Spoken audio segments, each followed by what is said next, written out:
Bom dia, a graça e a paz do Senhor Jesus. Veremos hoje o capítulo de número 31 do livro de Jeremias. A restauração será grande, vale a pena esperar. O livro de Jeremias tem 52 capítulos. Nós estamos vendo o livro de Jeremias e de Lamentações. O de Lamentações tem 5 capítulos. O propósito do livro de Jeremias era lembrar aos exilados na Babilônia os motivos de suas provações e garantir a eles que, ao se arrependerem, voltariam para a terra prometida com grandes bênçãos da parte do Senhor.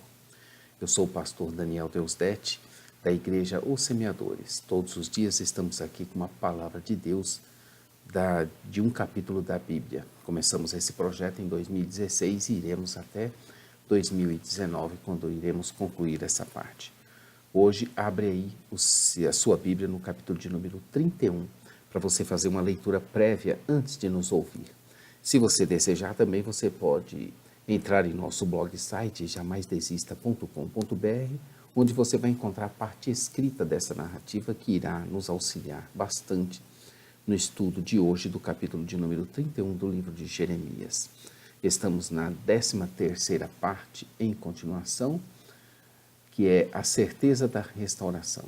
Vimos que, apesar do exílio iminente, Jeremias reafirmou a promessa de que o povo de Deus voltaria do cativeiro e que esses capítulos são chamados com frequência de livro de consolação de Jeremias, pois que contém promessas da restauração de Israel e Judá depois daqueles 70 anos de exílio. Para melhor compreensão, nós dividimos essa parte em 3 sessões e estamos vendo a primeira delas em continuação, que é o livro da restauração, estamos vendo nessa sessão A, primeira, o livro da restauração, que se classifica como o livro da restauração, onde a visão do futuro dada ao profeta mostra uma perspectiva gloriosa para o povo de Deus. O capítulo começa com a promessa de que o Senhor, naquele tempo, seria o Deus de todas as famílias de Israel, e eles seriam o seu povo, uma aliança com o Messias e a igreja para todo o sempre. O remanescente que escapou da espada é que achou graça no deserto. Foi por meio dele que os propósitos de Deus haveriam de ter continuidade. Versos 7, capítulo 6, verso 9, capítulo 23, verso de número 3. A volta da Babilônia seria pelo deserto, o atual deserto árabe, como havia sido o êxodo da terra do Egito. A mesma analogia pode ser encontrada em Isaías 40, versos 3 e 4, 43, versos 19 e 20. Como no primeiro êxodo, a restauração do exílio seria um exemplo do poder salvador do Senhor, que iria à frente e daria descanso a Israel. Como bem enfatiza o escritor de Hebreus, o descanso não era para qualquer um, mas para os que acreditavam, para os que criam. Por isso que ele os exortava a se esforçarem por entrar no descanso de Deus. Hebreus 4, de verso de 1 a 3, 9, verso 12, de 9 a 12. No capítulo 4 de Hebreus, 4 de 1 a 3 e de 9 a 12. Procuremos diligentemente entrar no descanso de Deus. A referência inicial aqui no verso 3, ao falar que de longe o Senhor lhe apareceu, e muito provavelmente uma referência ao Sinai, o povo de Israel foi eleito por Deus com base no amor divino, não por méritos ou obras que tenham praticado, e no caráter eterno da aliança afirmada em Gênesis 17, 7, onde com benignidade, outro símbolo do restabelecimento da aliança rompida, os atraiu. Na era da restauração, depois do exílio, a mácula indelével da profanação seria finalmente removida. É interessante observar que a Virgem de Israel, do verso 4, é desejada, em contraste com 18, de 13 a 15, onde a virginidade de Israel é desperdiçada. A bênção da aliança na natureza seria experimentada até nos montes de Samaria, a capital do reino do norte, que teve o seu povo exilado pelos assírios em 722 a.C. A renovação depois do exílio seria tão grande que até mesmo nesse reino do norte seria restaurado. Mas, como no caso da restauração de Judá, a de Samaria não foi diferente, e também não se concretizou inteiramente devido à infidelidade do povo. Quem sabe agora, com a Igreja do Senhor, não seria diferente? Os atalaias do verso 6 talvez fossem homens responsáveis por saber as datas das festas anuais mediante a observação da lua. Era na região montanhosa de Efraim que ele proclamava a subida para Sião para adorarem a Deus. No período de restauração, o povo não frequentaria mais os santuários apóstatas do norte construídos por Jeroboão em Betel e Dan. Em vez disso, eles iriam para Sião. A ordem era para o povo cantar, para o povo se alegrar, para o povo celebrar, para o povo vibrar, com a certeza do retorno, porque o Senhor os haveria de restaurar. O resto de Israel seria restaurado. A promessa era de que os traria do reino do norte e os congregaria das extremidades da terra. Os que são citados são as grávidas, os aleijados, os cegos, as de parto, justamente as que dependiam de ajuda para virem. Eles voltariam com choro, provavelmente de grande alegria, e seriam guiados aos ribeiros de água por caminho reto, para um lugar de descanso e refrigério, para suas almas e para seus corpos cansados da viagem. Deus aqui estaria se revelando a eles como a um pai, onde Efraim seria o seu primogênito. O Senhor é quem redimiu ou resgatou livremente, libertou mediante o pagamento de um resgate. O termo também é usado para a libertação do povo de Israel pelo Senhor. Não somente os resgatou, como também os libertou. Termo também usado com o sentido de redenção por um parente resgatador, de uma propriedade perdida por um membro da família. Esse termo, igualmente, também se refere à redenção de Israel do Egito, indicando que os israelitas foram resgatados para um relacionamento íntimo com o Senhor. As duas ideias, o pagamento de um preço e a obrigação e relação de parentesco, são unidas na teologia da expiação no Novo Testamento.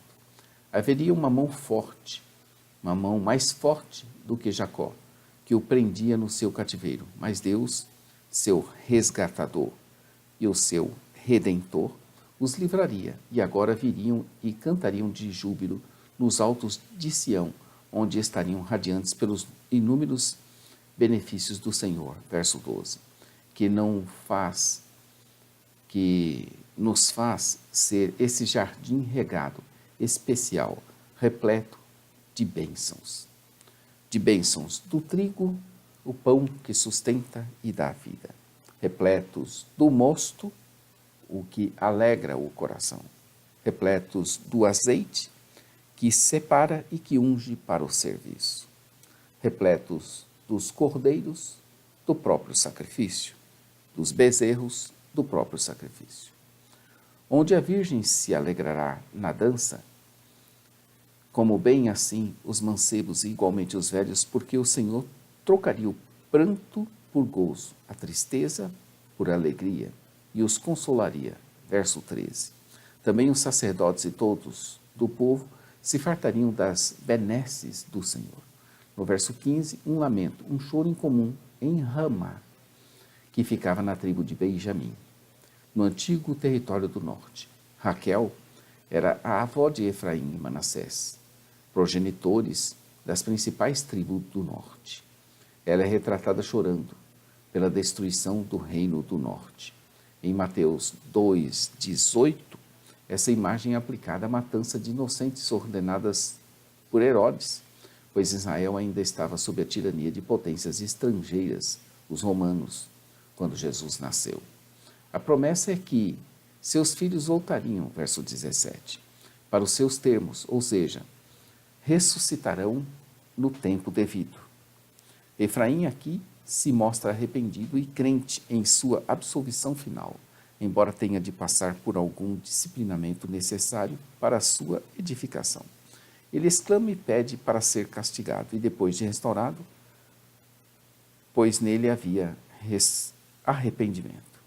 No verso 20, o Senhor se mostra favorável a ele e declara assim o seu amor e aceita as suas orações.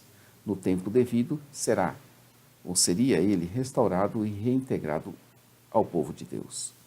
No verso 21, uma exortação aos exilados para se lembrarem da terra prometida, para deixarem essa lembrança inspirar seu arrependimento e para voltarem à terra prometida durante a restauração. A nossa salvação não diminuía a necessidade do apelo do Senhor para que seu povo fosse fiel. O significado da coisa nova do Senhor, da mulher resgatando o varão, verso 22, é obscuro, mas talvez o ditado evoque assim a imagem de uma mãe protegendo o seu filho do sexo masculino, retratando, portanto, segurança, ou também pode ser uma metáfora para Israel, a noiva do Senhor abraçando-a com a fidelidade total. Dos versos 23 ao verso 28, vemos promessas de Deus de muitas nações e de vitórias para Judá e Jerusalém e também para Israel, todas elas vinculadas ao término do cativeiro, o qual estariam todas obrigadas a passar e, por isso, terem paciência. A alma cansada seria saciada, e a faminta e a sedenta encontrariam o refrigério e o cuidado. Também se poria fim a um velho ditado, muito falado também com Ezequiel, de que os pais comeram as uvas verdes, mas foram os dentes dos filhos que se embotaram. Esse provérbio foi usado pelos exilados para culpar as gerações anteriores pela calamidade do exílio, possivelmente com base numa compreensão equivocada de Êxodo 20, verso 5 e Números 14, verso 18. Também Ezequiel 18, verso 2. Não era como se pensava, mas cada um seria ou deveria ser morto pela sua própria iniquidade. Durante o período de restauração, as pessoas seriam julgadas individualmente. Embora as várias gerações anteriores também fossem culpadas, fica claro que essa geração merecia plenamente o castigo que lhe estava sendo reservado. Dos versos de 31 ao 34, temos a retomada de temas apresentados inicialmente por Moisés. Jeremias profetiza que Deus faria uma nova aliança com seu povo. Como na antiga aliança firmada depois da redenção do Egito, a nova aliança permitiria a redenção do exílio.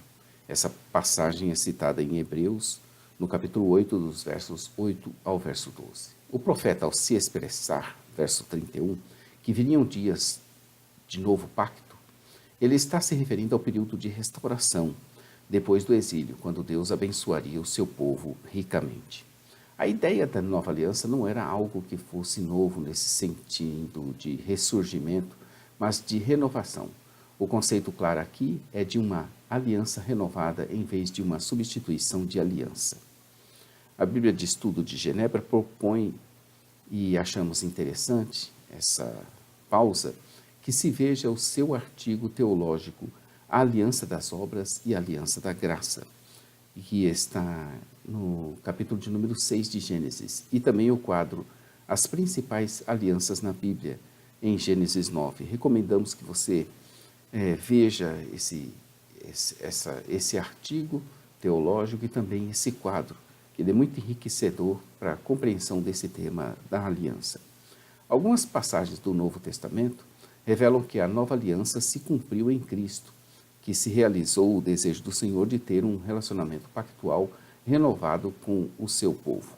Ainda assim, na sua primeira vinda, Cristo apenas deu início à nova aliança. Ele continua a estabelecê-la nesse período, entre a sua primeira e a sua segunda vinda, e a instituirá plenamente quando voltar em glória. Essa aliança seria com a casa de Israel e com a casa de Judá, enfatizando a continuidade da aliança de Deus. Porém, veja também 23:3. E eu mesmo recolherei o resto das minhas ovelhas, de todas as terras para onde as tiver afugentado, e as farei voltar aos seus apriscos, e frutificarão e se multiplicarão. A Israel da nova aliança seria a descendência de Abraão, mas, como os profetas do Antigo Testamento e o Novo Testamento indicam, os gentios crentes também seriam incluídos.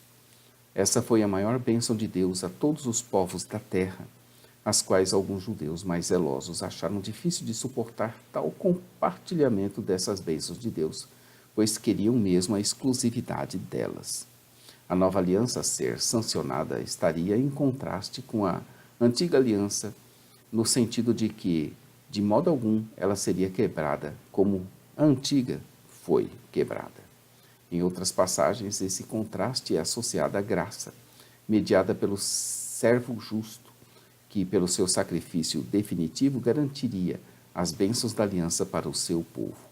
Apesar de Cristo já ter realizado muita coisa, isto é, antes de voltar em glória para estabelecer plenamente a nova aliança, a situação como indivíduos e grupos é bastante semelhante à do povo da antiga aliança. Nos dias de hoje, ainda é possível um cristão fazer parte da igreja visível, uma comunidade da nova aliança, e romper a aliança de modo tão severo a ponto de receber o julgamento ou a disciplina de Deus. Seria interessante também, nesse momento, uma boa reflexão no texto recomendado pela Bíblia de Estudo Teológico, a Bíblia de Estudo de Genebra, em seu artigo teológico A Perseverança e a Preservação dos Santos, que está em Filipenses 1. Essa possibilidade será eliminada quando Cristo voltar. Recomendamos que você adquira essa Bíblia de Estudo de Genebra na nossa loja, na C12, Bloco C, Loja 5, no centro de Taguatinga, ou na nossa loja virtual, ossemeadores.com.br. Você vai encontrar a preços razoáveis e com condições de pagamento. Adquira a sua Bíblia, você vai gostar muito disso. Então, essa possibilidade só seria eliminada quando Cristo voltasse. Ao se referir ao pacto que fará depois daqueles dias, o profeta está falando de um novo tempo depois do exílio, mas não o especifica.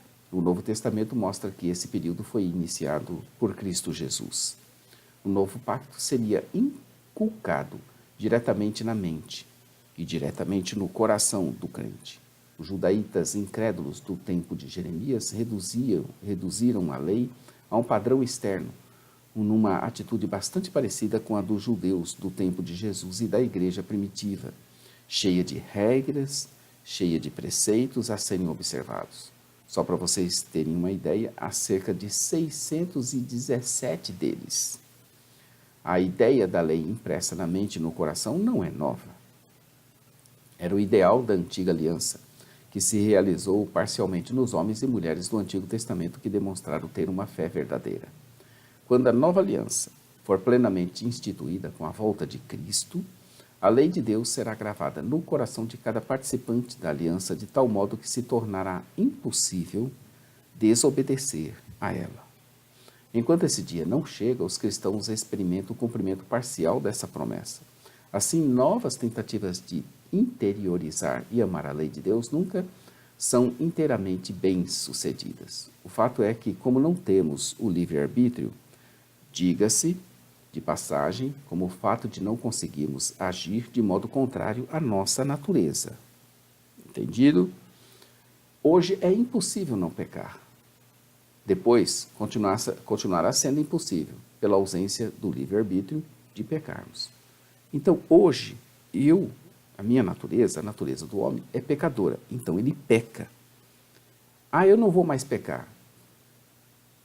Isso não funciona. Você vai pecar sim. Você é pecador. Então, é por questão da natureza. Você tem a natureza pecadora. Nós, quando Cristo voltarmos e morrermos na atual fase e ressuscitarmos, teremos uma nova natureza. Essa nova natureza já não cabe o pecado. Nós já não temos mais essa tendência para o pecado. Nossa tendência agora é santidade, só santidade. Essa é a fórmula da antiga aliança. Eu serei o seu Deus e eles serão o meu povo. A nova aliança não abolirá a antiga, antes renovará e cumprirá os seus ideais. Por conta dessa novidade de vida, não será mais necessário o ensinamento para conhecer ao Senhor, pois todos o conhecerão.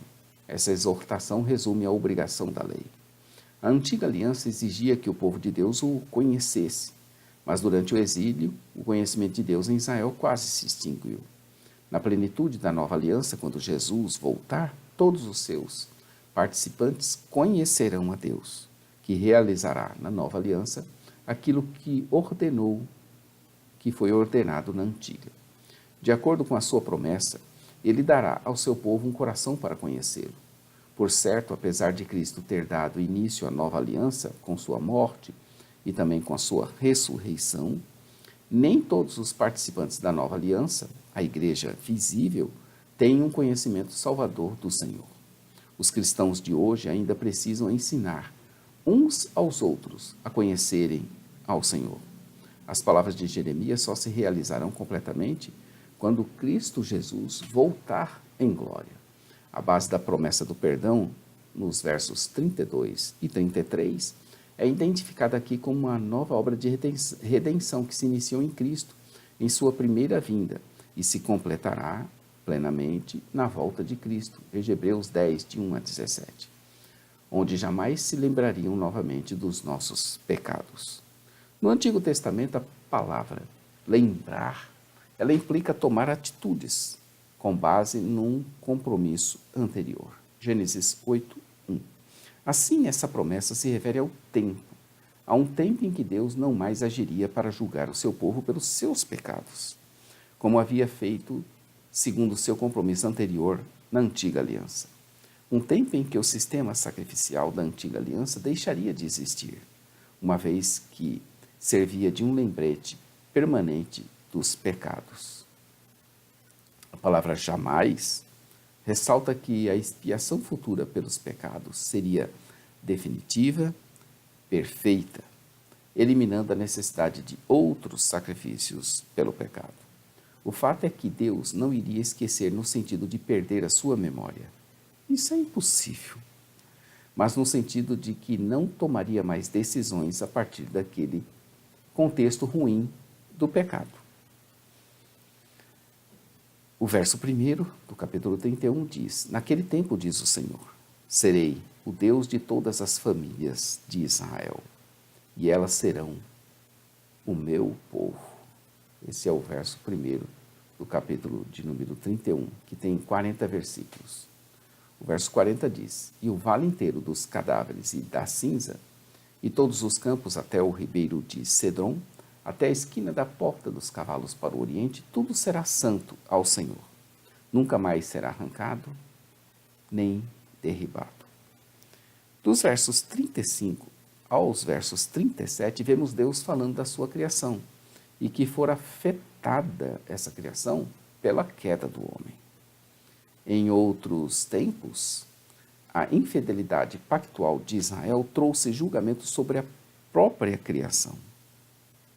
Agora, a durabilidade da criação de Deus é definida como medida do seu compromisso com seu povo na nova aliança. Jerusalém foi reconstruída sob a liderança de Zorobabel e Neemias, mas esse programa de restauração fracassou devido ao pecado contínuo do povo. Para o Novo Testamento, essa promessa se cumprirá na nova Jerusalém, que surgirá quando Cristo Jesus voltar. A torre de Ananel e a porta de esquina, versos 38, são os extremos opostos da cidade, indicando a sua totalidade. Tudo agora seria santo ao Senhor, e nunca mais seriam arrancados e, portanto, nunca mais seriam derribados. A vitória esperada será demasiadamente grande. Por isso convém que tenhamos paciência com a presente era e convém que esperemos nossa redenção final para qualquer momento. Quem sabe hoje? Estamos aguardando. Fique conosco, amanhã estaremos aqui com o capítulo de número 32 do livro de Jeremias. Haveria alguma coisa demasiadamente difícil para mim? Diz o Senhor. Capítulo 32, imperdível. Inscreva-se em nosso canal, conheça nosso blog e site Jamais Desista, onde tem a parte escrita da narrativa com textos, ilustrações, tabelas, gráficos. Também nossa loja virtual, ossemeadores.com.br, e nossa loja física no centro de Taguatinga, em Brasília, no Distrito Federal. Às 8h30, todos os dias, o programa da Igreja Os Semeadores, Momento Missionário. E às 15 horas, aos sábados, Momento Missionário da Igreja Os Semeadores, com a palavra de vida do pastor Johnny Ramos e a pastora Janira Ramos. Fique com Deus, um bom dia. Maranata. Ora, ora, vem, Senhor Jesus. Maranata. Ora, ora, vem, Senhor Jesus. Deus abençoe sua vida, seu ministério, sua família. Amém.